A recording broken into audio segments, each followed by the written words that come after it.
जोंहा मोनसे थांखि दङ तामुलपुराव दासिम थुनलाइयारि आड्डा जों जेबो माने बेबायदि आड्डा लानो हायाखै। दा जोङो मथा मथि थांनाय 2022 मायथाइनि 10 नभेम्बराव जोङो माने बे दैमु थुनलाइयारि आड्डाखौ दादोंमोन। मोनसे थांखि दङमोन जे तामुलपुराव गोबां लाइमोन लिरगिरिफोरा माने प्लेटफर्म मोनाखैमोन गाव गावनि सोरजिनाय लिरनाय बायदिसिना लिरबिदांफोरखौ फरायथिनो बा फेहेरनो सुबिदा मोनाखैमोन। बे थांखियैनो जोङो गोबां माने जायगाफ्राव नुबोदों जोङो जोंनि नाथाय तामुलपुराव बेबादि आड्डा लानाय जायाखैमोन। दा बे आड्डानि गेजेरजों जोङो नुबाय दिनै गोबां लाइमोनफोरा गाव गाव सोरजिनाय लिरबिदांफोरखौ फरायनायजों लोगोसे माने गावबा गाव बिजाब दिहुननोबो बिथांमोना राहा लामा लादों।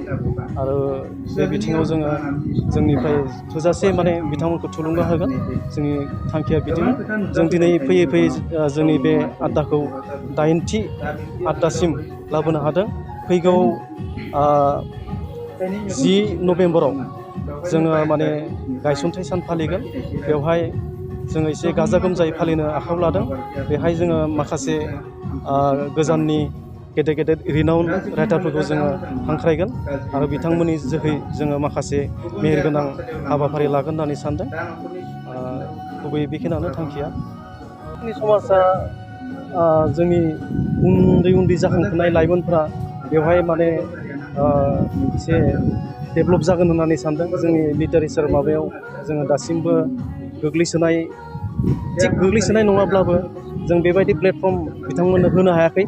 खिन्थु जोङो समाज फोसाबनायजों लोगोसे समाजनि जौगानाय बायदिसिना बिथिङाव इसेब्लाबो माने मुलाम्फा जागोन होननानै जों सानदों आरो।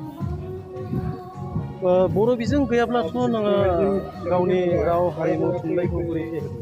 बर' बिजोंखौ जोंनो नांखागोन। बे जोंनि जिथु आड्डा बेवहाय बिजोङाबो डेभेलप जागोन। जों नुनो मोनदों दिनै जोङो KKKC गुदि फरायसालियाव बे हाबाफारिखौ लादों। बेवहाय गुदि फरायसालिनि फरायसाफोरा बाहागो लादों।